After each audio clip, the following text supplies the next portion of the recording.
Welcome back to the France 24 newsroom. I'm Charli James.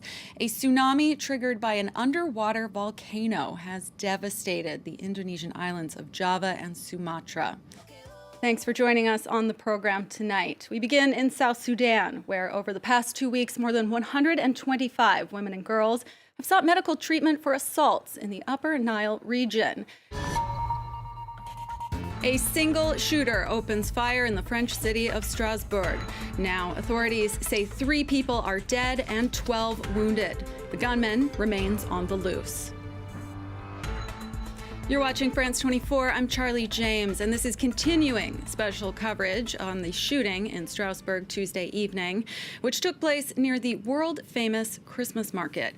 Candidates running in Madagascar's November presidential elections are spending big bucks on campaigning.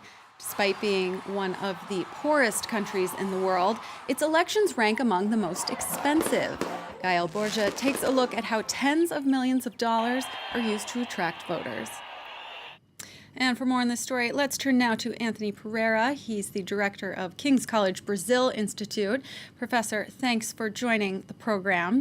Lula remains wildly popular in Brazil, but in reality, he's unlikely to be able to run from jail.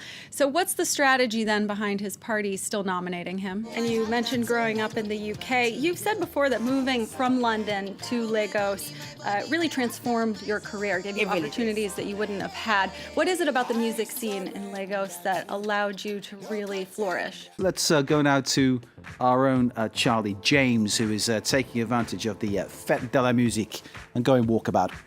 And just a 1-minute walk down the street, it's a whole new concert, it's a whole new kind of ambiance. So there really is something for everyone on the Fête de la Musique. And the main tenet of this event is that the music is free. It's free for all. So there's no tickets to any of these kinds of events. And the musicians are volunteering their time as well. So while most of the events are in the street like this, there are also concerts in museums, in government buildings, even in hospitals, so that literally everyone can take part in La Fête de la Musique. Charli James out there enjoying the Fête de la Musique in the Belleville district of Paris.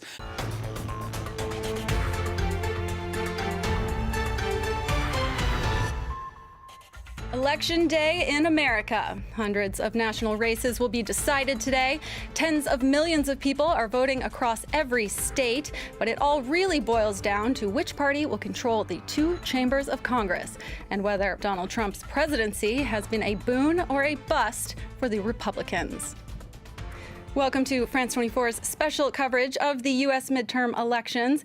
Voting is winding down. In fact, the polls have now closed in 7 states, each with tight races to watch. I'm Charli James here in the studio with foreign affairs commentator Douglas Herbert, who will be helping us make sense of the big races, issues, and the results as they come in. And France 24 has correspondents across the United States who will be keeping us up to date with the latest on the vote. Let's start in Washington, where our White House correspondent, Philip Crowther, has been following the big races and issues across the nation. Philip, some polls have already closed. Where has voting stopped, and do we have any info on races there yet?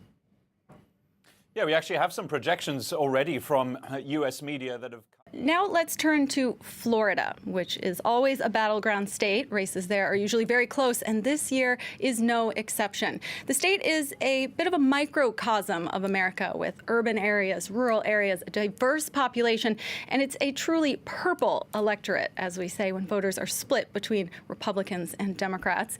For more on the races to watch there, let's cross to Surabhi Tendon, who is at a Democratic watch party in Miami's Little Haiti. Now, for more on what the results will mean tonight, let's bring commentator Doug Herbert back in here. Still here. Still here all night. You're going to be here all night.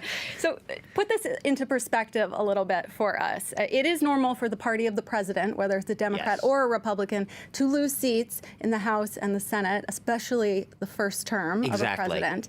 But how much of a climb do Democrats have to take the House and or Senate back? Yeah, it's a real nail biter, perhaps more than a lot of people would have anticipated. We're going to take a short break, but don't go away. There's a lot more midterm election coverage coming up right here on France 24.